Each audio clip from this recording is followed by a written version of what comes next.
Best coaches in the game, we really ain't playing. We regroup up in the Slack chat where the coaches debrief. We be piecing these puzzles, occupy the chunk of the pie. Ain't no lie when we hit the block, helmets casket is high.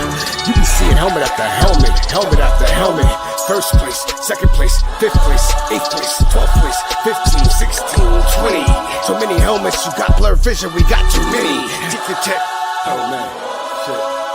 They got us fucked up. Army, regroup. We pledge always to have that edge. We don't fire warning shots. Competition just dropped. We locked and loaded before lock.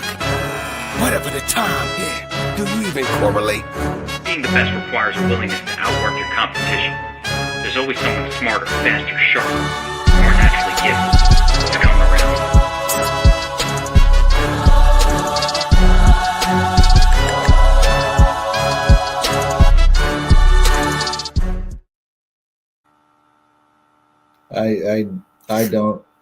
I don't know what to say. Apparently you only get one shot at this thing. If it's a scheduled show and you click go live, and there was no intro. So I said, oh, I guess we don't have an intro. And then I just said end stream. I need to reload the intro. Oh my God, it killed the whole thing. It was just like, that's the end of that.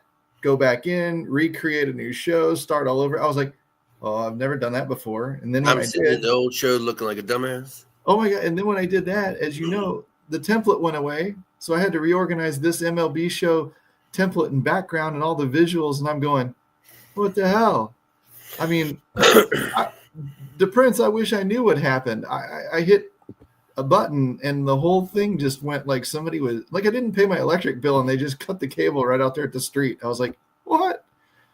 Anyway, here we are. We're back. We're live. We're ready to rock and roll. It should go. Hopefully everybody gets the link. Hopefully it's on. I know it's on the DFS Army YouTube channel. So hopefully nobody ran away and thought, well, that was it. World's shortest show ever. I mean, if so, hopefully they're going to make a lot of money today because we really dropped some hot takes in that 8 seconds.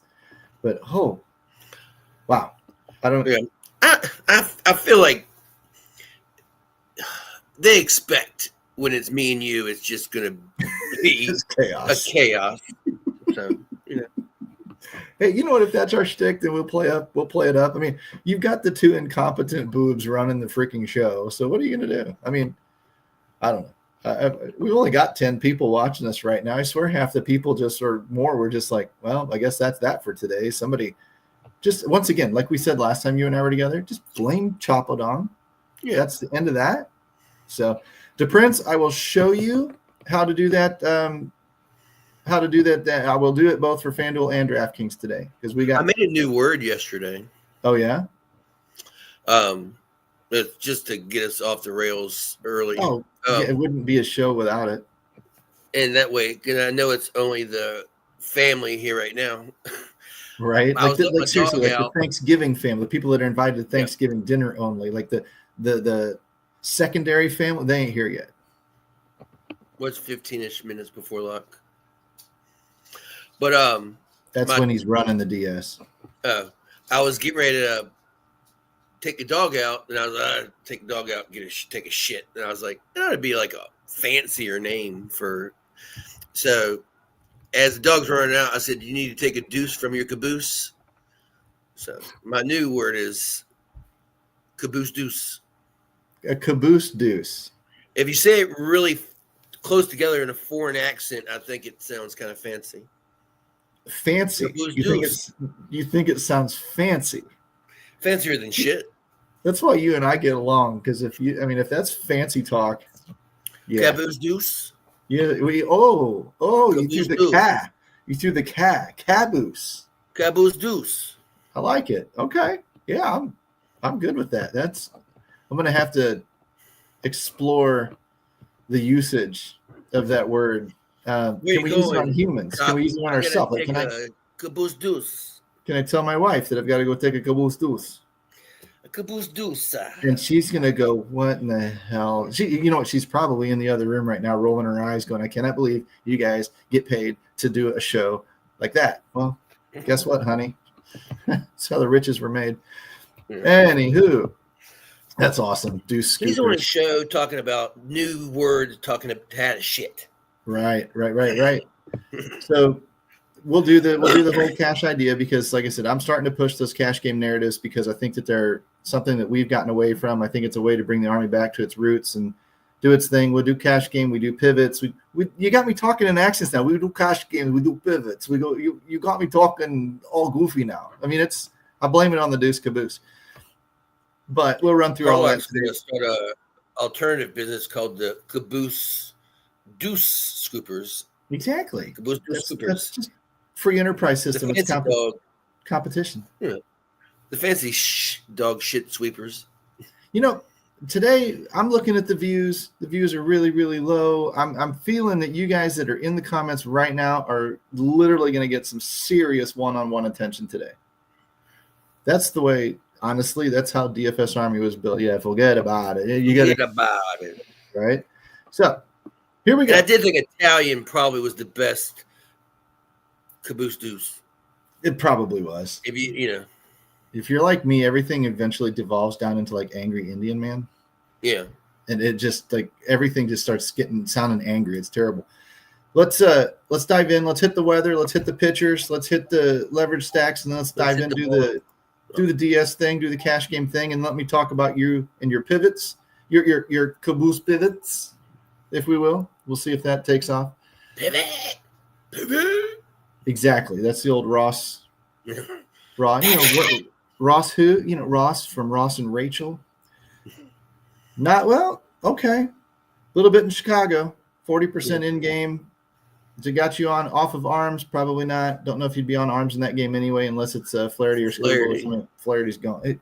Whoever it is. If it's a big name guy, then maybe a little bit of caution. The rest of them I don't worry so much about, but it's always good to check. Here we come on the earlier games with the weather again being in the upper 80s. Ball flies. Good stuff.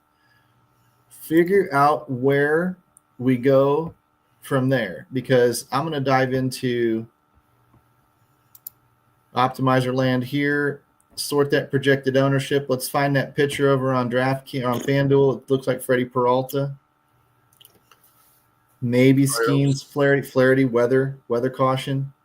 Everybody else tournament picks, probably Peralta. Going against Pittsburgh. White Sox always screwing the slate. Too. I can see people using Skeens, but we'll have to check Carnage Report for that in a minute, but at least we've got the chalk. Let's see what happens over on DraftKings really quick. Just to see how this mashes out. Show me. Come on, load up. Maybe it was my computer the whole time. I think Pittsburgh beats Milwaukee tonight. Well, then you'd be on Skeens on FanDuel where that quality start and that 12, and that win are more important. There's the little Freddie P. Carlos Rodon and Jack Flaherty hand in hand. I might give the bump to Rodon just on weather alone until I see numbers, and if numbers switch me back, then they will. Skeens is getting some ownership. There's your four guys. So when we do the whole cash game thing here in a little bit, we'll see which two the optimizer picks because those are the two that I'm going to roll with regardless. Let's kick this back over to FanDuel so we can get that set up for when we come back to it. Dive into good old Nilly's report here, and you tell me where you're going. Knowing what we know about Freddie, low carnage, we get it. Michael Wacha's up there a ways, but not usually a K guy. He's definitely a clean sheet guy. Flaherty, Skeens with the K score, but look at that. Emmett Sheehan right below him on the carnage report actually has a little bit higher potential today. Jacob. I just hate Dodger pitchers. You never know when his ass is going to pull him. It's true. I mean, well, who was going against LA last night? Was it Yamamoto? Yeah. And, I mean, he got tagged. So, whatever. The Angels can catch up anyway. Where he got, because I watched my lineup go. Yeah, I was on him last night too. I see those K scores. I'm going to chase them. They're not always right. They don't always work out. But you know what? They work out more often than they don't. And a lot of times when you've got those guys with the high K score, with the high strikeout potential, those are the guys that can erase a few earned runs. Everybody's like, oh, no, he gave up 3 runs in the first inning. Well, I got news for you. He's going to load up 8 Ks tonight. He's going to erase that and still post a decent number. That's what Ks do for you. That's what the strikeouts do for you. So it's kind of one of those things where we don't need to tilt in that first or second inning. Give these guys a little chance to get a little deeper in a game, post those Ks, erase those earned. Now, if he gets tagged for 6, can't help you there. It's going to be an ugly night for him. But generally speaking, they can give up a couple of runs, and we don't need perfect games out of these guys. There's a few with some potential, though. There's a whole – look at all this down here at the bottom. There's a whole lot of blow-up down here. Little Jacob Lopez. Whole lot of blow-up down here. Would you be on him? Tampa Bay, sucks on the road. I mean, you got to get past Brandon Lau. It's a low and a Lau. I think Brandon's Lau. And then Junior Caminero, who's scorching hot. But so that's a very risky play. And on a big slate like this, it's probably unnecessary. And the stuff that you play, the small field stuff, is definitely unnecessary in cash games. So for those discussions, it's irrelevant. But if you're trying to win a deeper field GPP or something like that, I mean, you can see that the potential could be there. But you know what? And you need, if you're going to win those, last night was a good night to talk about it. There were 3 or 4 pitchers last night that all looked great on paper, and they all kind of failed in their own way. Crochet, not a good night. Yamamoto, not a good night. Eovaldi, not a great night. These guys were all having their issues. And as a result, it opened the door for one of these types of guys down here lower on the list to end up having a good night based on his upside and then actually do some damage to the chalk and set some little scores. Should have been pretty low last night. Cash game scores were really low. Tournament winning scores should have been pretty low because of it. I cashed with a 98.50. There you go. Two guys tied with me and all 3 of us had completely different lineups. In a tournament. Single entry. Yeah, but small field. Yeah. Single entry. And a helmet won it. Well, that's all that really matters. Oh, I knew I wouldn't. I was sweating my ass off with them. Total crap score, and you end up winning. Some nights it takes 150, 160 on DraftKings just to hit the damn cash line because the chalk explodes. So, again, that's why we say we don't build to a number. We don't try to target a score. We're building to the percentile of the field that we need to beat in order to cash and make the money. And on a night like last night, a wild pick, if you hit it right, would have worked because the majority of the chalky pitchers failed. Shout out to J-Man 8955. Explain. He won this contest that we were in with a 153.30. He was the helmet. He was your helmet. He was your compadre. Yeah. Good stuff. I'm trying to say 1, 2, 3 Boston. Athletics, Washington, Colorado, Athletics. So wish you had the ability to override me and share your screen. I got it on my phone. Report. I'm looking at the cards report, so I didn't see it. But yeah, that's it. Hey, Boston. Hey, there you go. They were mentioned. In fact, they were mentioned more by the people in the comments yesterday than they were by us, me and Razzle. So it shows what we know. So if we're looking at Peralta, I'm going to say Freddie's chalk. That's fine. Would I take anybody over him? Weather aside, that's decent savings down to Flaherty. So maybe Skeens is more expensive, but he's got a higher K score. That would get me on Skeens. I'm saying any of those 3. But if you really want tournament stuff, I mean, you can look at Sheehan, or you can look at the chalk, or you can look down here at Lopez. You can even look at Strider. These guys are all in play. How many pitchers are in your player pool tonight? If you were doing some kind of MME, do you really have a number or not really? I was my sheet real quick. I wouldn't be talking about much more than that if it was me. I'm looking at Raz for DK. He's got 8 in his pool. Okay. And I did FanDuel. I actually have like See, I have Skeens, Rodon, Peralta, Ray. I have Strider, but I have no faith in him. Flaherty, Jack Leiter, Clay Holmes, and Sheehan. Okay. But So you low got more. confidence in Sheehan because I don't know if he'll get pulled before he could get the damn win, You've got more on yours than I would on mine. For me, I see nights like these. I see 4 or 5 guys I like, and that's just all I'm going to put in my player pool. If somebody else beats me, they beat me. I don't mind nights like this where I've got a smaller number of pitchers and I'm heavily exposed to a few of them. It's very boom or bust, as we all know, but that's what you play tournaments for. I'm not playing tournaments to spread out my juice. I'm playing tournaments to hit something and hit it hard. And really have a good by time. my confidence rating, you can tell that there's really only 4 that I'm interested in. There you go. Targets, look at these. Look at the pinks and the deep reds. It's over half the pitchers on the slate.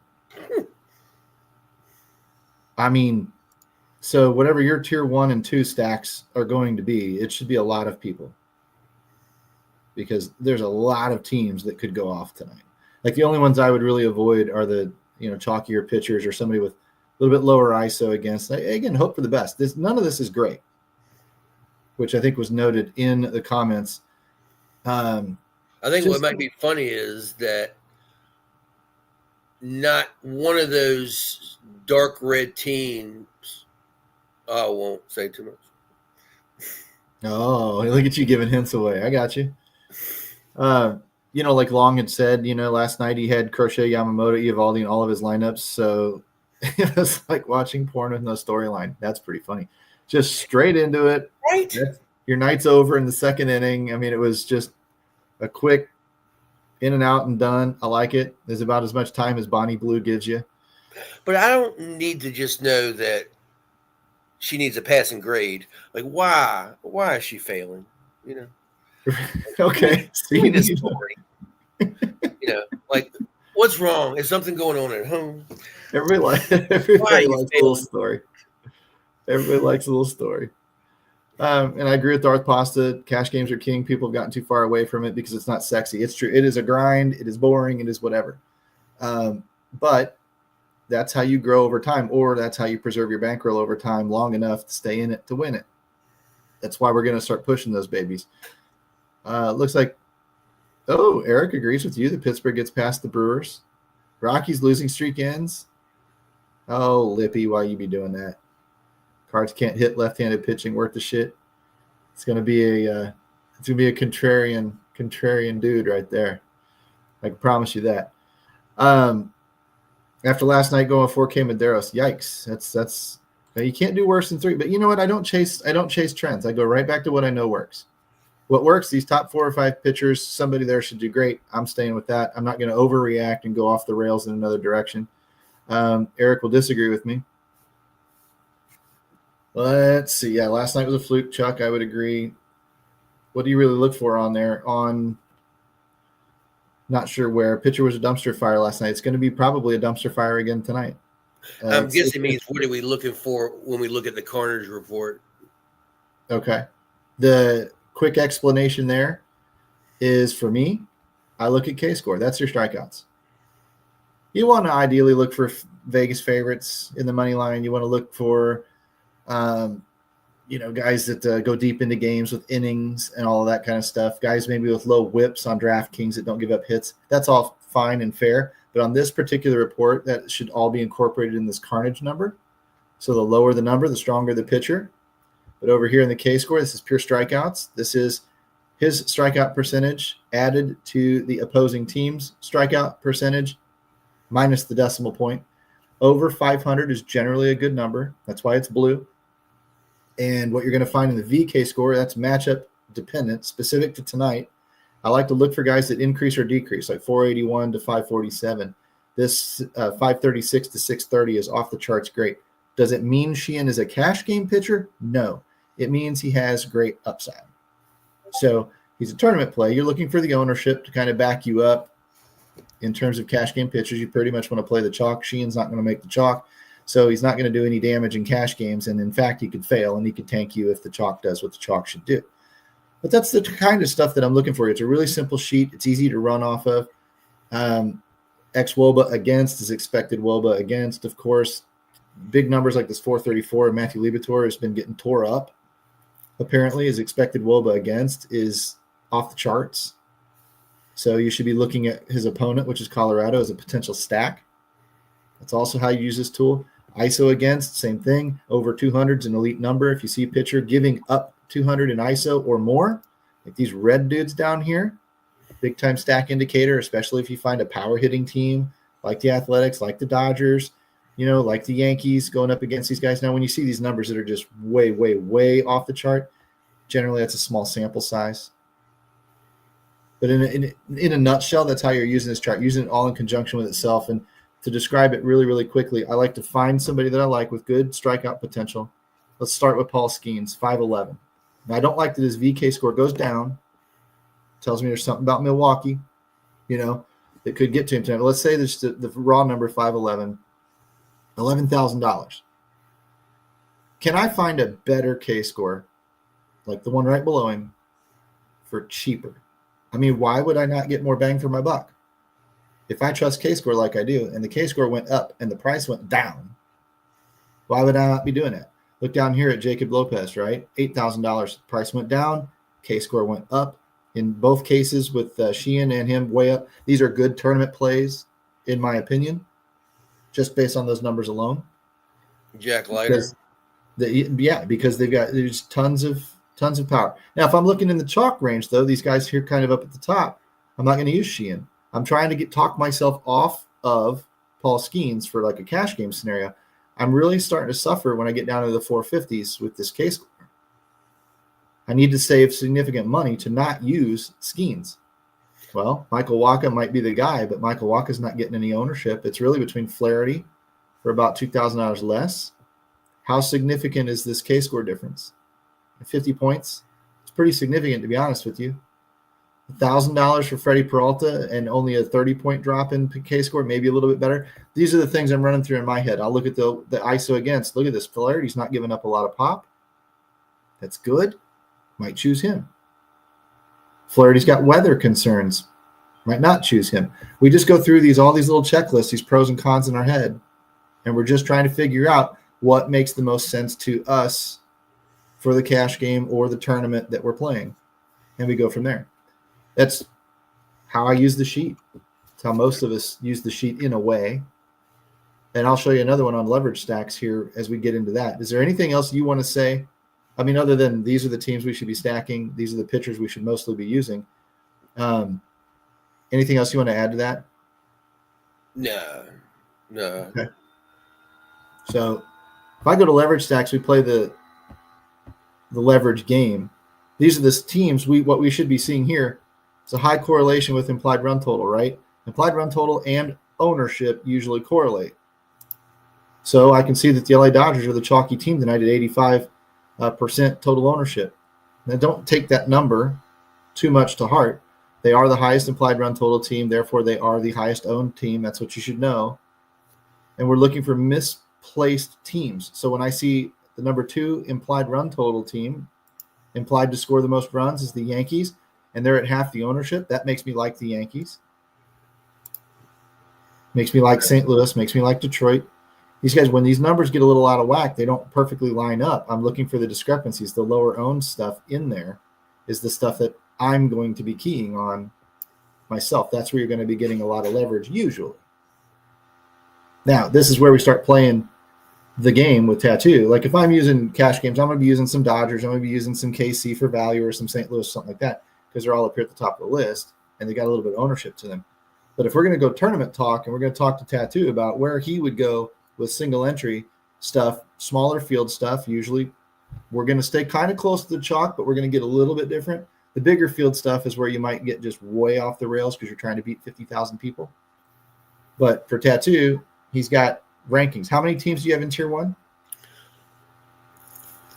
3. 3. How many in tier 2? That many? 5.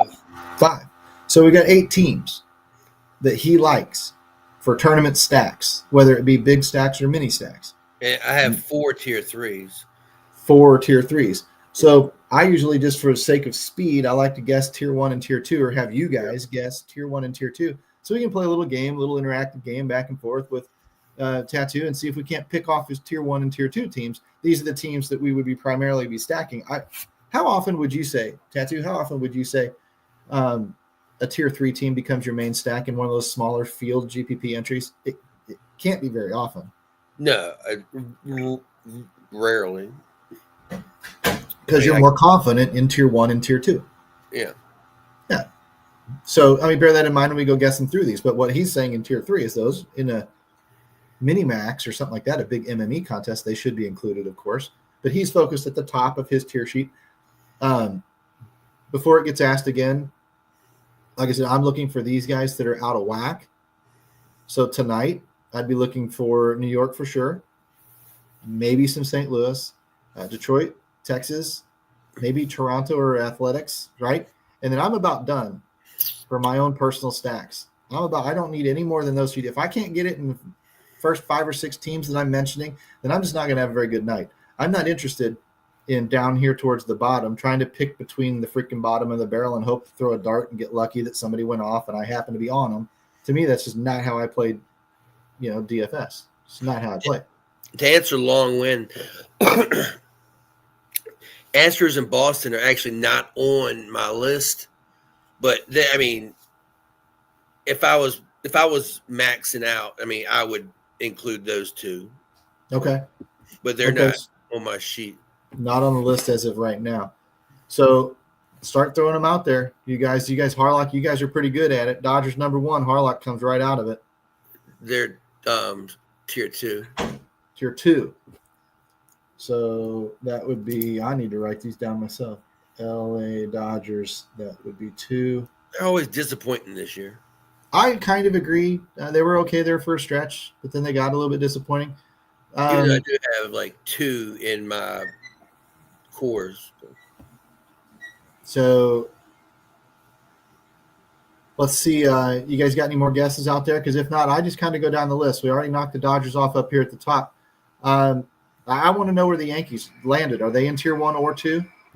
2. Tier 2. Just another team that, you're waiting for them to hit 8 home runs and right. They, score 2 runs. Seems like the Anaheim Angels do it more often than the Yankees do. And the Yankees have the pop. Can the Texas Ranger pitcher get 3 Ks tonight? Here's what I would do. Who are the Texas Rangers playing again? I've already forgotten. Let's look at the old DS here really quick. Arizona. Can they strike out Arizona? So here's what I'm going to do. Yeah, I'd say yes. I'm going to go back to the Carnage Report really quickly for everybody, and I'm going to look down here. Is that Jack Leiter? Yeah. Facing Arizona. 508 K score. I'm going to say yes. Strikeout potential's up there. Can he? Yes. Will he? I don't know. But the combination of Jack Leiter's strikeout potential plus the strikeout potential of the Arizona Diamondbacks as a team are adding up to a good number, which means when these numbers are really big, it's a high strikeout pitcher versus high strikeout bats. When the number's kind of middling and it was like a prime Clayton Kershaw or somebody who was gunning 10 to 12 Ks per game and his K score would drop below 500, it meant he was playing like Kansas City Royals or somebody who just didn't strike out very much. And that curbs his upside.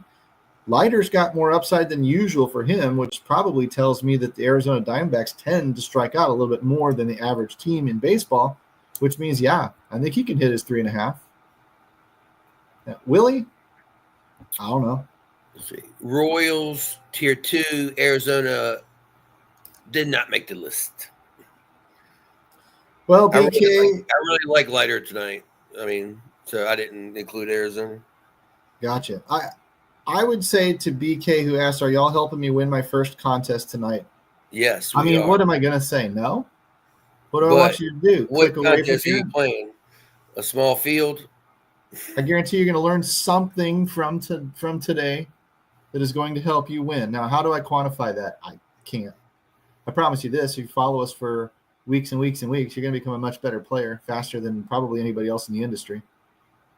That much I can guarantee you. Or your money back from a free show.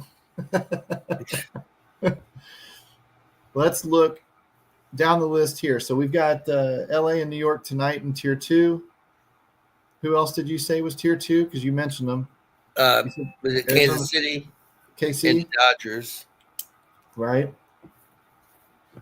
Did you say Texas was Tier 2? Did anybody mention Texas? Yeah. Oh, no, that was the Texas Rangers question.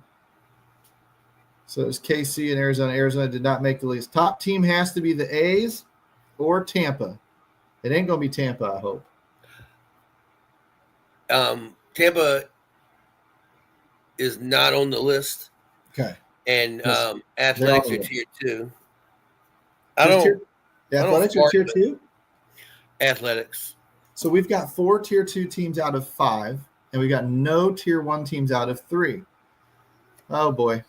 Cardinals Tier 2. Tier 2, that rounds out Tier 2. I was getting nervous. I was thinking that Harlock picked off your Tier 1 team. I was hoping it was not the Cardinals because I can't get too on board with them as a Tier 1 team. So sorry, Kansas City's Tier 3. That leaves Detroit, Toronto, Mets, Cubs, Houston. You said no Boston. LA, Milwaukee, San Diego, Arizona, Atlanta. Ugh, it's going to be hard to find your Tier 1 teams. Well, we got to say Detroit. Tier 1. Because they're up there on the list. If you guys look at what I'm doing, I'm just using the leverage sheet organized by implied run total, and then with a little bit of ownership or leverage up here at the top. You know our coaches are going to be on these teams. It's just a matter of how much. Why? Because the numbers are telling you what the numbers are telling you. They're doing all the research in the background, and they're all telling you, pick from this short list. That means we should not hear names like Colorado or Washington or Chicago tonight, or even Atlanta or Arizona tonight. They don't make the list because their IRT is low and their ownership is putrid, which means nobody in the industry thinks they're worth a shit. You can hide within these numbers very, very safely and make smart pivots within these numbers and perform very, very well over time as a DFS player. That's how you win in these games. We did not mention Texas. I mentioned it kind of at the end, but let's go ahead and use them now. Are they your other Tier 1 team? They're Tier 1. Tier 1. I'll give you a crazy Tier 3 while we're picking, but I have Pittsburgh as a Tier 3. Really? Okay. Is that just a leverage play? Yeah, and see if they get lucky. I wouldn't have a ton, but Well, next one on the list is you don't need much. Toronto, Mets, Houston. Stop. Is it Houston? No, Houston's not on the list. Okay. But you named the other Tier 3, the other Tier 2, and the Tier 1. I figured. Well, I mean, because again, I'm just top down on this list. So you guys guess: is it is it Toronto or is it the Mets that are the Tier 1 team? I think I know because I know how he rolls.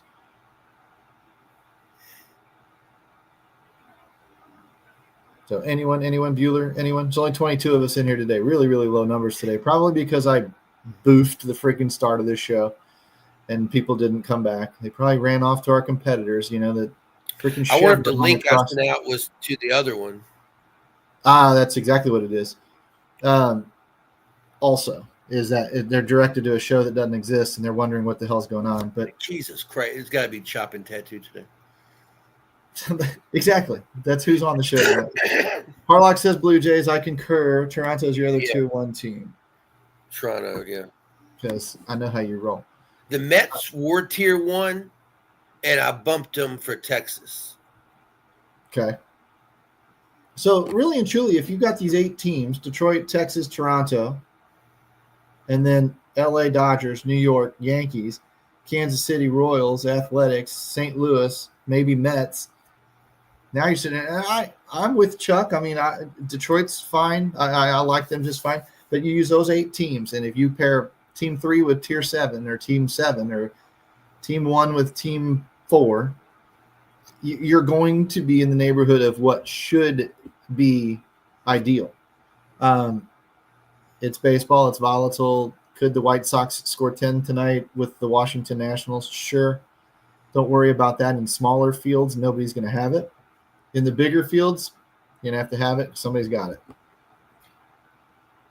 It's just the way that something else. My other on tier 3, I had the Cubs and Angels. Cubs are like the Yankees and the Dodgers in that, man, they've got to be hot to be paying off. And if they're not, it's trouble. And then the Angels, if they're hot, they're going to hit 6 home runs. Correct. But if they're not, the pitcher's going to strike out a ton and do very well. Yeah. It's kind of the way all that works. Let's dive in. Let's hit the cash setup here really quick. Show you guys how we're doing this for cash games. I'll get my bong calls ready while you do that. Yep, you do that, but I'm going to be asking you where you're pivoting to. I know your tiers and your whatever, so if you see any key pivots, you let me know. The cash game setup is really simple. DePrince, I'm talking to you, man, too, because you're going to be running this in the next – anytime after we're done with the show or anytime even right now in the background, you're probably okay. Not a lot of news is dropping except for some of these late lineups and stuff, so you're probably okay now. I would not do this before lunch, like ever, because it's going to change a little bit through the day. But you just come down here to the bottom. You're on optimal mode, 1 unique player, 5 lineups, 10 lineups, your call. I like to uncheck these lower order bats. Get rid of them because, again, cash games are about opportunity. And opportunity is at bats. Yeah, I want a guy who's getting 5 at bats instead of 1 getting 4. Go ahead. Does anybody know who the BVP guy is today? I have not looked, so I'll let them fight over that while we set this up. All I'm trying to do is use this left-hand number in this ownership cap slider, right? This dude slides. And this is your ceiling. This is how highly owned the lineup's going to be. So what I'm really trying to do is start on that left side and eliminate all the low-owned shit. For cash games, the low-owned, it's the chaff. It's the crap. It's the stuff you don't want, typically. And I'm trying, because you don't have to really beat too many people, only half the people. And it doesn't matter if it's a 50-person contest or a 5,000-person contest. You only have to beat half the field. You don't have to win the thing outright. If you have to win the thing outright, whole different ballgame. If you only have to beat half the people, this is where you're going. I set the little maximum down here to 99 in the exposure max, and I'm going to start at 150. It didn't build me any lineups. That means typically I'm too highly owned. The lineups cannot force that much ownership in, so I come down until I can start building lineups. And then when I can build lineups, because it didn't shut me down, I know that it built me 5 lineups, I start coming back up to 150 until I get to where it shuts me down again. And then I know where my number is, right? It's just a little heat-seeking game. Wouldn't it be funny if it was 145 and we started at 150? Okay, not enough. So it's 140. It doesn't take too long to find. And we should find one of those top-tier pitchers in there. And if you really want to get crazy, I've eliminated 6-hole hitters before, too, and just run with 1 through 5. I love seeing lineups of just 1 through 5 in cash games. You're getting all the leadoff hitters, all the opportunity. So when I scroll down here to look at my lineups, Yandy Diaz, Max Muncy, Bobby Witt, Aaron Judge. These are all Ohtani. Good Lord. If you look at them in 100% of the lineups, you've got Judge and Ohtani in your cash game lineups. You did pretty good. You know, now I know Judge is cold and whatnot lately and blah, blah, blah. But generally speaking, over the course of a season, don't tell me Aaron Judge, if healthy, ain't going to get his numbers. Bobby Witt steals bases and rounds out that floor. Yandy Diaz is a contact hitter that hits for a decent average. I mean, these guys, these are the guys you want. Now, Nestor Cortez, it's a little bit iffy when it comes to your pitcher. DeSclafani, remind yourself that these are tournament lineups that we're forcing into doing cash games with. So in a night like this, where I get sent DeSclafani and Nestor Cortez, who were not on our list at all, we generally want to pay up for pitching on FanDuel for sure, and in at least one spot in the other. I'm going to go ahead and just take these pitchers once I've arranged them by ownership, and I'm just getting rid of them. Peralta, I'd be fine with. Skeens, I'd be fine with. Flaherty, barring weather, I'd be fine with. Rodon, I don't remember what the sheet said. Strider, maybe. I think I'm okay. Once these guys drop off below these break points in this 17 to 12% range, these are the guys that are going to be the chalky guys. So I'm going to rerun the thing. And now I have to loosen up my number a little bit for whatever reason, because freaking the pitchers earlier were 5% owned. I don't know why, other than the fact that I probably lost Ohtani and Judge in the same lineup and whatnot. So I got 130 out of it. Can I get 135? And then we'll jump over to DraftKings. But this is just how you're tweaking the optimizer, setting it up for cash games. Pick one of these 5 lineups now that you've got your bigs in it. It used Flaherty for everything. Okay, so again, watch the weather. You might want to pivot off of Flaherty, but I mean, right? But there's basically your lineups. Again, 1 through 5 type hitters. Diaz, Miguel Garcia, not bad. Muncy, Kim, Stanton. Stanton's a little rough. He's a little boomer bust. Grichuk is definitely boomer bust. Betts and Ohtani. So this lineup is kind of a little sketchy, a little risky for cash, in my opinion. But if you wanted to use it, go for it. Betts, Muncy, Seager, probably better. Stanton's going to be probably a non-negotiable. He's going to be in most of those lineups. It says only 40%. Grichuk again. Grichuk's in 80% of the lineups. At a cheap price like this, I can live with it because it allows me Ohtani. It allows me, some of these players. Looking down here, Garcia, Kim, Sawinski. There's a new pick.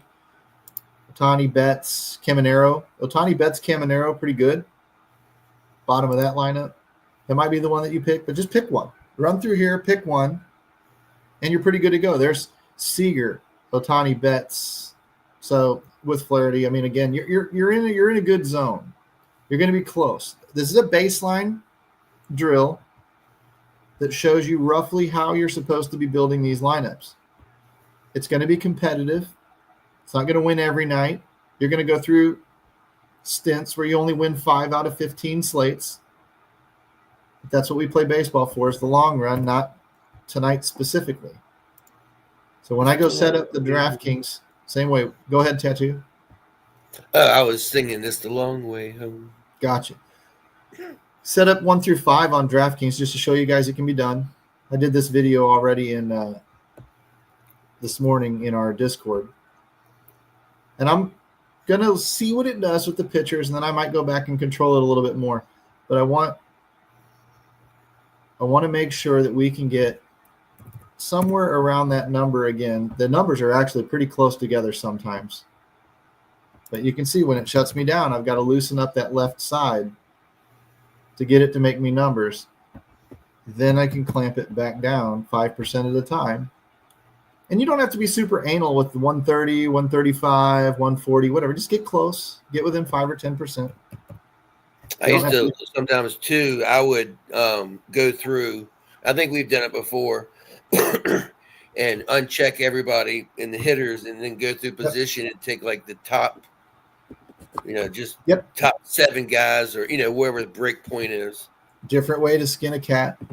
Yeah, we've got a guy. Like, We've got a guy in Discord, Cash Jedi. Those of you that know him, dude, Prince, and this is what he does.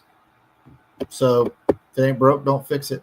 Yeah. When I'm looking at pitchers, it's only the 2, Rodon and Peralta. That's okay. You got projected ownership of 20-something% on Rodon. You're fine. 30% of Peralta. Don't be surprised if there's 60% or more in cash tonight. Again, these are tournament projections.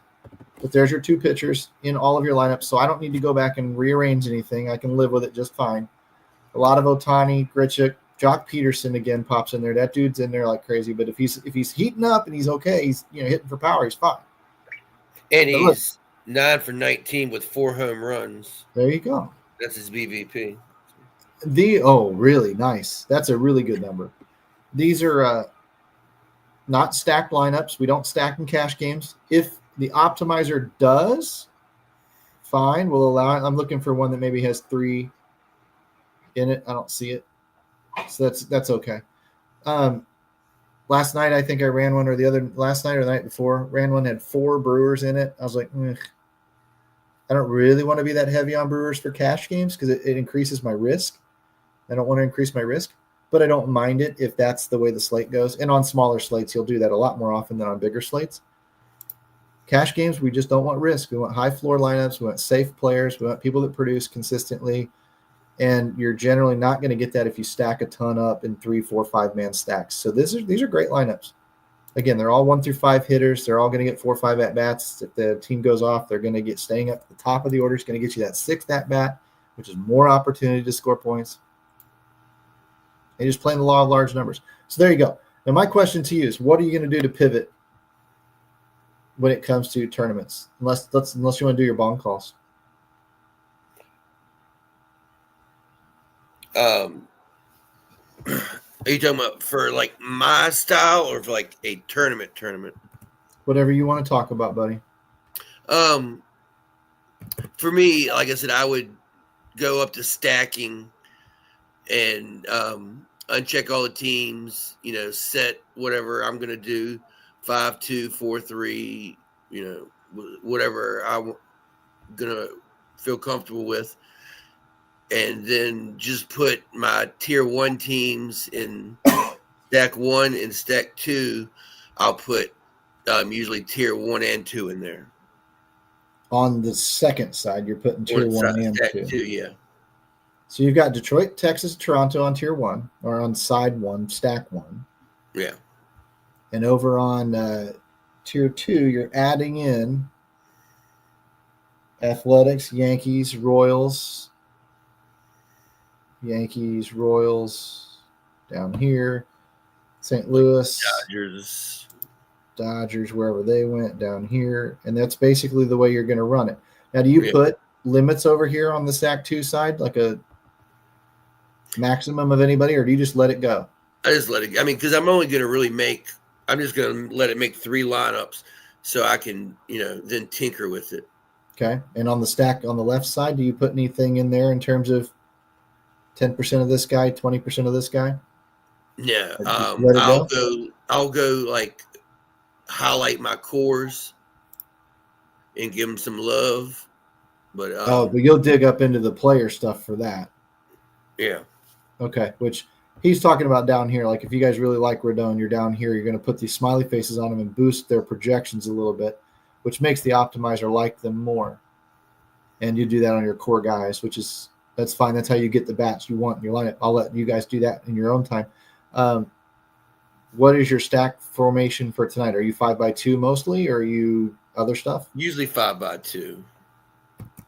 So we can do that but if you wanted 80% of your 5x2s and 20% of your 4x2s or whatever, this is where you do that. But, like me and Raz were saying too, Raz was saying, we're talking about, it's not, but so many teams he feels that can carry a 5-man. Mm-hmm. So I certainly have no problem if I'm building to go down to 4, Sure, to get those core bats in there. Yeah. There's a lot of Skeens. Seager. Now I've locked in my pitchers. So. Peralta. You did lock yours in? Yeah. Rodon and Leiter. Okay. Well, this is what's telling you it wants to do. If I do this, it'll change the stacks up because it'll get you bigger stacks. So if you lock in Rodon and Leiter. Now, again, notice he's not saying Leiter for cash games. He's saying Leiter for tournaments. He wants the upside against Arizona. So I would say, yeah, to answer the question from earlier, he thinks that Leiter can get you 3 strikeouts or more because he's using him. I really hope he gets you over 3.5. Right? You'd like to see him go for 10 or 12. So there's Rodon and Leiter at the top at 100%. There's a lot of Ohtani, a lot of Burleson. Ooh, Dingler. Seager, Keith, Perez, whatever, these guys. So now you're looking at these lineups and you go, okay, there's 5 Texas, 2 Cardinals. May or may not like that one. With Ohtani as a one-off, great one-off. 5 Detroit, 2 Cardinals. Now see what basically with Ohtani as a one-off again. Now see, here's what he's got. I guess Ohtani's going to be a lot of one-offs. But he's using his tier 1 team, so he's going to be excited about everything he sees. It's just going to be a matter of what moves him more. It's Cardinals again. Junior Cameronero is my favorite, like one-off. Okay. Because I'm not on Tampa. So. Yeah, Grichuk is a one-off. Most people would say at 3,100, not some. I'm going to tell you, yeah, because Grichuk can hit 2 bombs in any given night. Actually, is a really good tournament one-off. Jock is a core for me. Okay, and Jock's a great one as well. Yeah, well, if Harlech was saying when I play him in cash, yeah, I mean, 5 Texas. I like Texas. He's betting 4th for $2,000.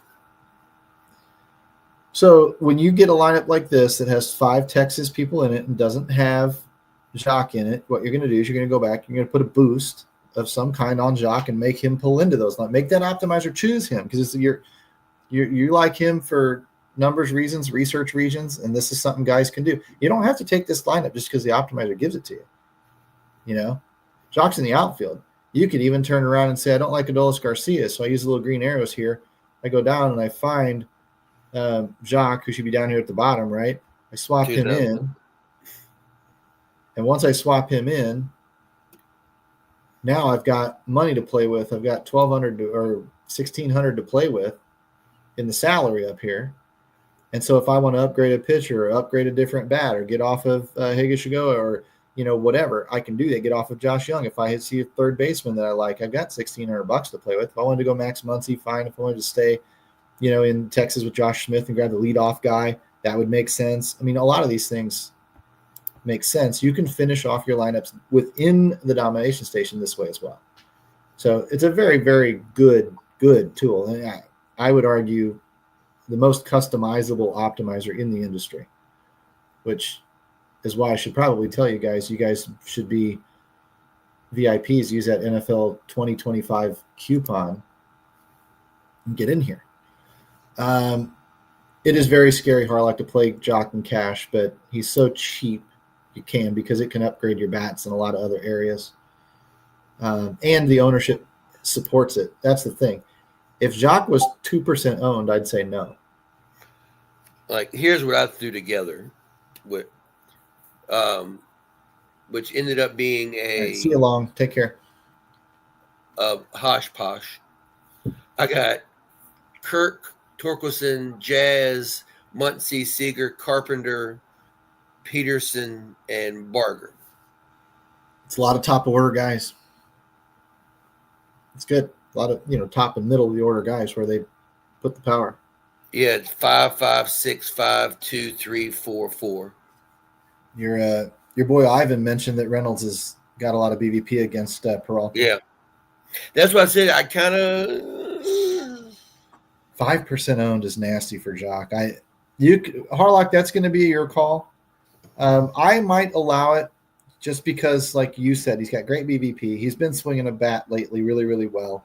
If he hits one out tonight, it works. If he goes 0 for 4 tonight, it doesn't kill you. Even at 5% ownership, it doesn't kill you too bad because people are going to have zeros in their lineups, and he's cheap. That's on FanDuel, though. That's different.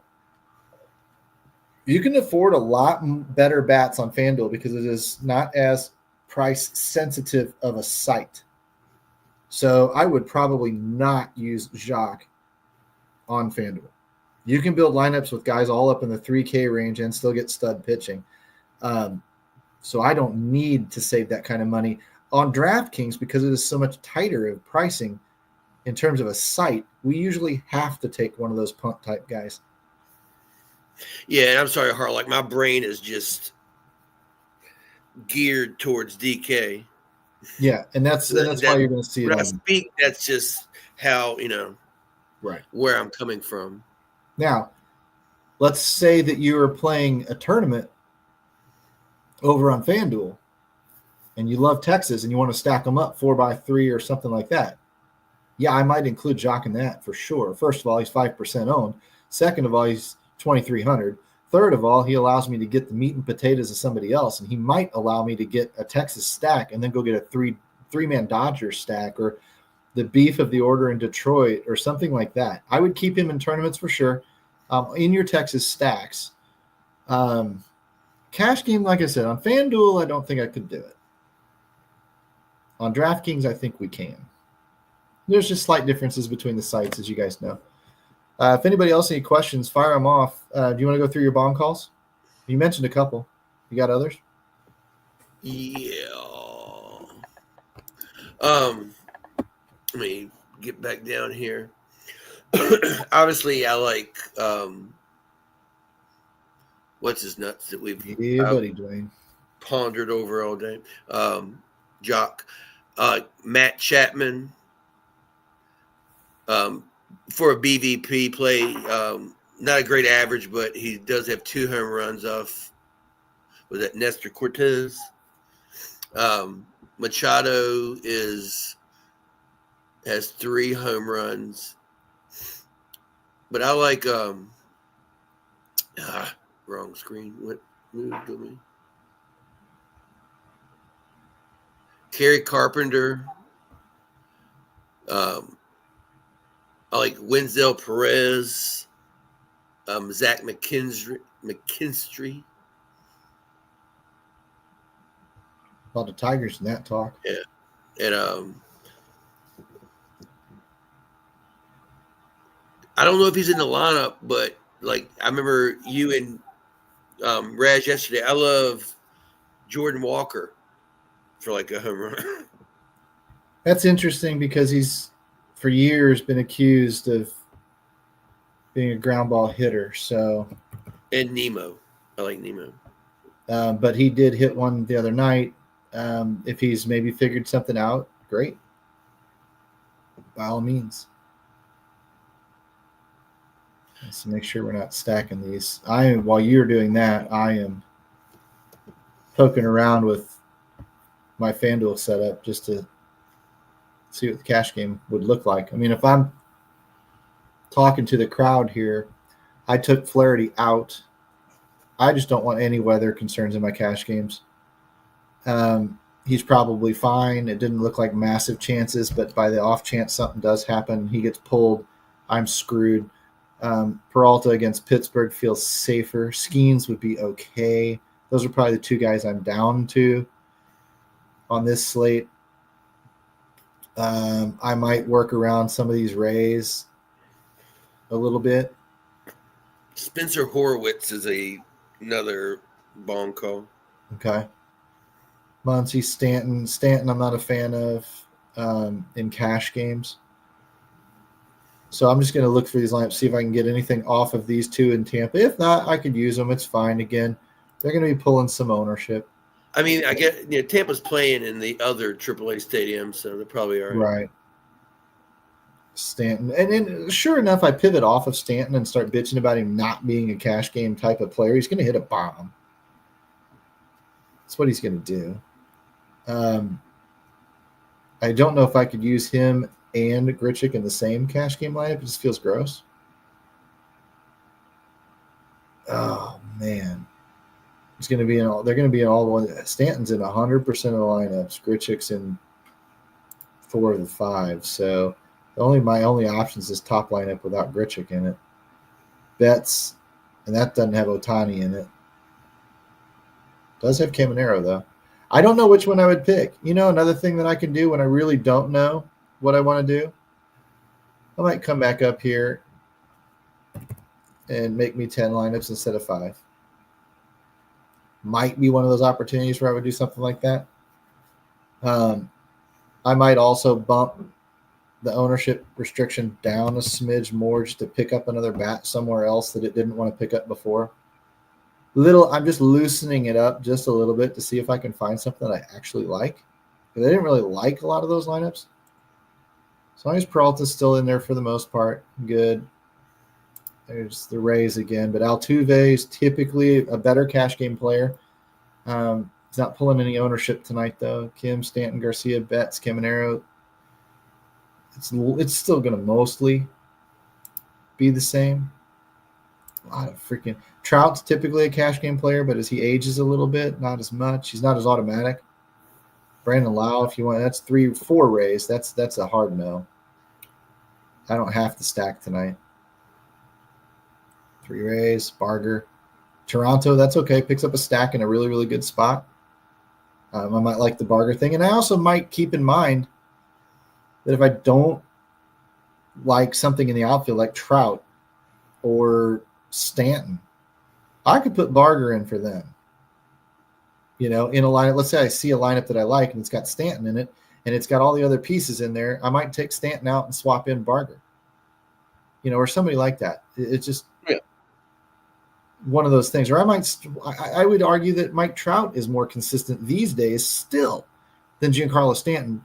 And again, because we're running with tournament lineups in the DS, we have to sometimes make these types of calls for cash games to get off of some of these boomer bust players and get back onto some of the more consistent players. And Mike Trout is way more consistent. Mookie Betts way more consistent than a Giancarlo Stanton. Stanton can hit you 3 bombs. Trout's probably not going to do that anymore very often, if at all. And Mookie Betts has just not got that in his game. It's not how he plays baseball. So again, a little bit of Bobby Witt, stolen base power. He's not going to hit 3 home runs. So you're really gambling with Stanton, in my opinion, and that you save your gambles for tournaments. Yeah. I mean, he's going to hit a home run or pull something swinging. So. Yeah, exactly. I mean, he's like me going out there. He's like Boston too big. Stack. What are your thoughts of 3 or 4 man stack on FanDuel for Boston? You didn't list them as one of your tiers, so I'm assuming you're not super high on them. I mean, tournament, yeah.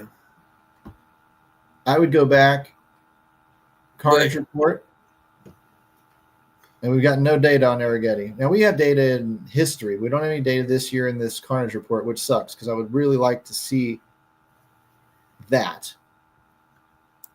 And I can't. So I'll go to leverage stacks instead, and I'll find Boston, and I'll say they're down here with a low IRT of 4.1 and lower ownership. I would say the field is not necessarily on them. If you're doing it, put it in a large field contest. Don't put it in something smaller. Under 200 players in the contest, I probably wouldn't be using it. I certainly wouldn't be using it in cash. I know you said tournament. But if you're going to stack them because you like them, there's no problem with taking a conviction play and going in on it and saying, this is where I'm sinking my money tonight. This is what I'm excited about. That's fine. I'm not going to talk you off of that ever. But I will tell you where to put it because it's a high risk play based on these numbers. I would put it in larger field stuff. Take that $1 and throw it in the I don't remember what the single entry is called on FanDuel, or the $2 stolen base. It's probably good in there. You get something over 1,000, 2,000 people in the contest. That's what that type of a stack is for. Because if you get paid, you really want to get paid.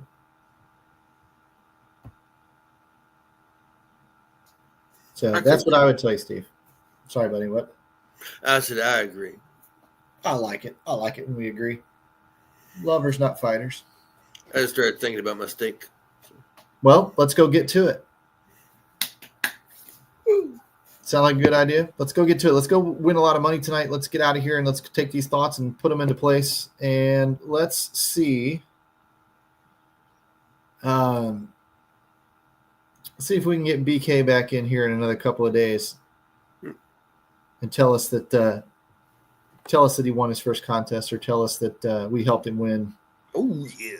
That's what I'm talking about. So for me, for Tattoo, for DFS Army, the whole crew. Ooh, that rhymed. Long hair. I don't have long hair. Don't care. You guys have a good night. Stack them up. Let's go win some money, and let's get Tattoo back. I think there would be a Minnesota Vikings cheerleader. Yeah, you would say it. Right on, boys. Thanks for tuning in. There aren't very many of us left, so I appreciate it. I do appreciate that. Yeah, that sounded like skull. Skull. You guys have a good one. Well, you got me. Yeah, be careful of the caboose deuce. Caboose deuce. Yeah, you get me a Tattoo back here tomorrow. So tell all your friends about your caboose deuce. Take a picture. Yeah. Show it to them. I love it. We will see you tomorrow. I can't do it. I can see you tomorrow. I got no accent. I got no game. You guys take care. We'll talk to you tomorrow. Oh, well, we'll see you tomorrow, Pilgrim. Not bad, actually. Not bad. See you, boys.